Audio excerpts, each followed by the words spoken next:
Alright, hello there. Today we're going to roast some green coffee beans.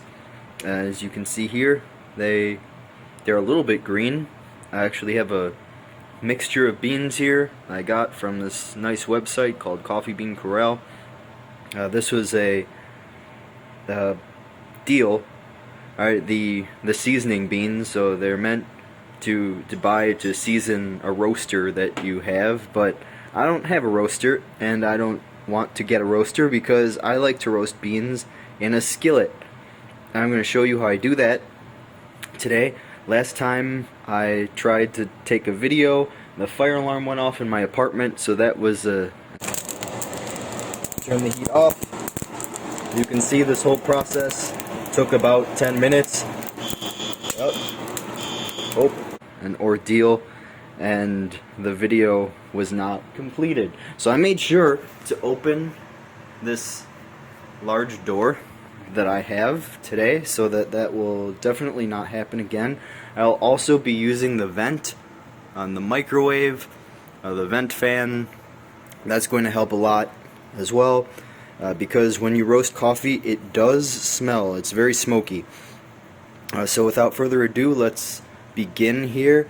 I'm going to fill this skillet a little bit more with some beans. All I will need to do is just reach in there, grab a handful, fill the skillet. We're going to want to coat the bottom. Right, you don't want big lumps because then the beans are going to roast unevenly. And honestly, I don't mind if the beans are roasted a little bit unevenly, because then you get some like medium, dark, light roast, and their different properties, flavors, benefits of each kind of roast.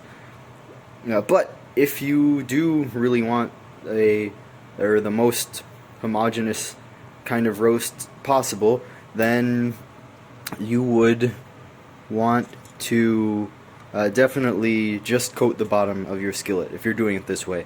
Let's begin. I'm going to turn it on high heat and let this electric stove heat up. And when you're roasting your coffee beans, you're going to at some point hear a crack. Right, the crack is when they start to smoke. That's the first crack, and at any point after that you can stop and you'll have light roast coffee, and it's not going to taste like the dark roast coffee that you're used to, or even like light roast that you buy at a store, because at that point it probably won't even be black yet, but you can drink it and it's fine. You could drink green coffee beans if you really wanted, or coffee that you make with them. It just tastes very different than the coffee you're used to. So anyway, let's shake this around a little bit, get a more even roast on the bottom. I like to do this little chef maneuver to mix up the beans. And when I hear that first crack, I'm going to turn the fan on, this vent on the microwave, because I really don't want just... Another thing to note is that if you're buying beans wholesale, you might have some like fibers or something else mixed in, so you'd probably want to look, just make sure there's nothing else in your coffee beans. Pull it out so that you don't burn that. But yeah, we will return to this once it starts popping. Alright, the first cracks are audible. I'm going to, at first, shake it up a little bit. Then I'm going to turn the exhaust fan on. Maybe I'll turn it on high. That was the first one. Alright, and in addition to that, I'm going to take this skillet by the window, let it vent a little bit out here.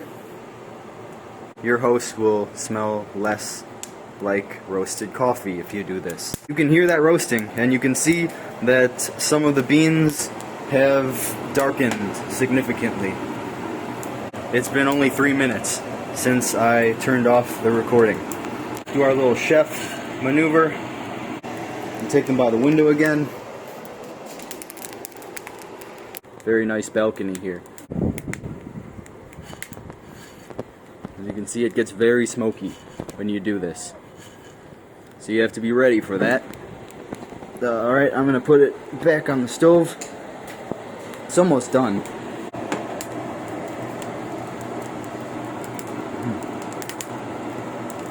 And honestly, I could probably stop now because they'll continue to roast even when you stop. And I think I'm going to do that because I especially don't want to set off this fire alarm. So here we go. There, 12:19. The whole process took about 8 or 9 minutes.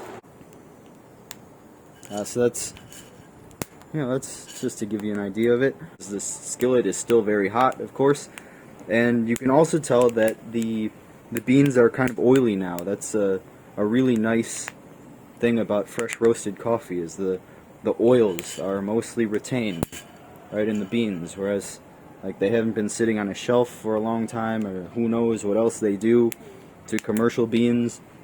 So they're not quite as rich in those oils, those beneficial oils. There are a lot of good things in there, like antioxidants, for example. Alright, so that's something you get from this fresh roasted coffee that you don't normally get.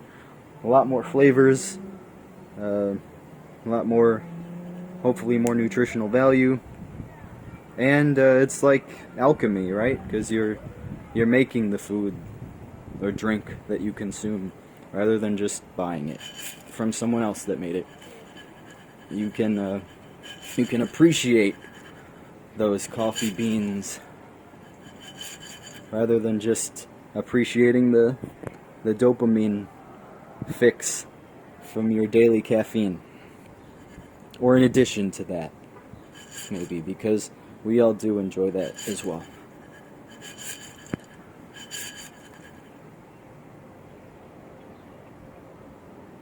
And yeah, it's going to continue to roast because there's a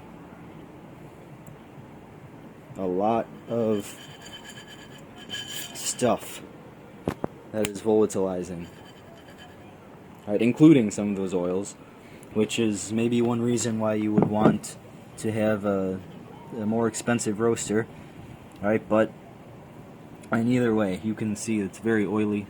And that's a nice, like, light, medium roast. It's a good one. I like that. I like coffee in general, so I don't really mind what roast it is. That's Arabica coffee, not the crappy Folgers, whatever it is. In any case, yes, you could just leave it for a while, leave it for a few hours, let it off gas, leave it overnight, whatever, then put it in a glass jar. That's what I do. And then you can grind it and prepare it and enjoy it.